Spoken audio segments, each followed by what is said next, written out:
welcome to session 2 of Unit 6. And in this session, we'll be looking at using objectives in evaluation. My name is Patrick Ejay. And by the end of this session, you should be able to mention the 3 behavioral objectives, explain the characteristics of each type of objective, and give examples of each of the behavioral objectives. Now, what is behavioral objective? And behavioral objectives are statements that shows the expected performance and the level of achievement to be realized by the student. And the most important aspect of behavioral objectives is the verb in the statement, which describes the student, which describes how the student should perform. So we have been stating objectives in most of our lesson plans every day, and we do state objectives such as, at the end of this session, the student should be able to identify. So the verb identify in your objective now describes the extent to which your learner should perform. And behavioral objectives can be stated based on the 3 domains.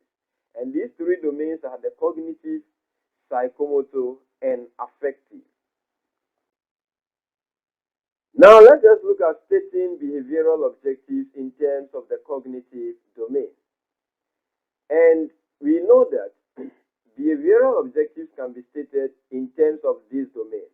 And in terms of this domain, it should be stated in such a way that certain desired knowledge, thought process, or thinking skills are demanded that meet the general objectives of the teaching. So an example of a cognitive objective will be the student should be able to describe how potential energy is converted to kinetic energy in a swinging pendulum. Now, when we look at this, we will observe that the verb that is used is describe.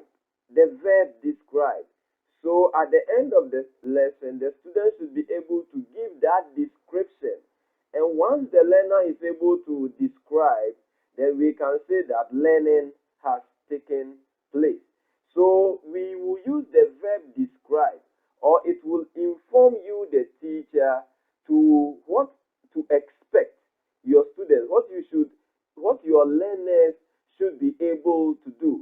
And here, the evidence of their achievement of this objective can be an oral description or a written description. So they can do the description verbally, or they can put the description in a written form. And once they are able to do that, we will say that learning has occurred. Now let us now look at stating behavioral objectives in terms of psychomotor domain. And we know that psychomotor talks about the ability, the manipulative skills, the hand-eye coordination. And so objectives in terms of psychomotor domain expect students to acquire certain manipulative skills at the end of the instruction. And such skills include measuring, constructing apparatus, calibrating, using instruments, and so on and so forth. So let's look at this example. Now at the end of the lesson, the students should be able to use vernier calipers to measure the thickness of a prescribed object. So what is the verb used here? The verb used here is measure. And this informs us as teachers what we expect the student to be able to do. And what they should be able to do is to use the vernier caliper to measure thickness of objects. And so here, evidence for their achievement of this objective can be a written record of the measurements that are being obtained with the proper units associated. So if the vernier caliper was calibrated or has its measurement in centimeters or in millimeters, then the learner should also record values and add the appropriate units. And so here the degree of success of meeting this objective is an evaluative measure of students' achievement of this psychomotor skill. And the skill here is to measure. stating objectives in terms of the affective domain. And objectives stated in this domain are difficult to measure because these objectives are based on the feeling of the student. And the affective objectives can be classified into two forms, and the two forms are the overt objectives and the covert objectives. And the overt actions can only be measured by the teacher or another person. And so when we want to assess this form of objective, then a good assessment of this form of objective is achieved by the student when the student is able to exhibit a certain voluntary expression. So you are giving a test to your learners and you find out that the learners are eager to take the test. Then maybe you can say that their eagerness to take the test is also giving you an idea that maybe they like the topic that was being treated. But if we don't see that kind of expression, then it could be that, well, they are taking the test because at the end of the day, they will be graded. At the end of the day, their scores will be compared with their colleagues.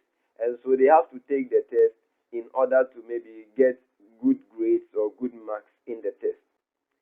And the second type, which is the covert behavioral objective, is even more difficult to assess. The overt is the observable, but the covert is within. And so these objectives depend upon some term of voluntary self-expression by the student. And let's look at this example. The student should be able to give evidence of behavioral change by voluntarily self-reporting that he enjoys using meter brake to measure an unknown resistance. So here it is about self-reporting. And you realize that most learners will not even show this. They will not even do this self-reporting. So it becomes very difficult to assess this type of objective. Now, students, in this session, we looked at using objectives in evaluation as well as the characteristics of objectives. Now, we considered objectives in the cognitive domain, objectives in the affective domain, as well as objectives in the psychomotor domain. Now, as we bring this session to an end, let us have this as a take-home. What is the most important aspect of behavioral objectives? And why is it difficult to measure affective objectives?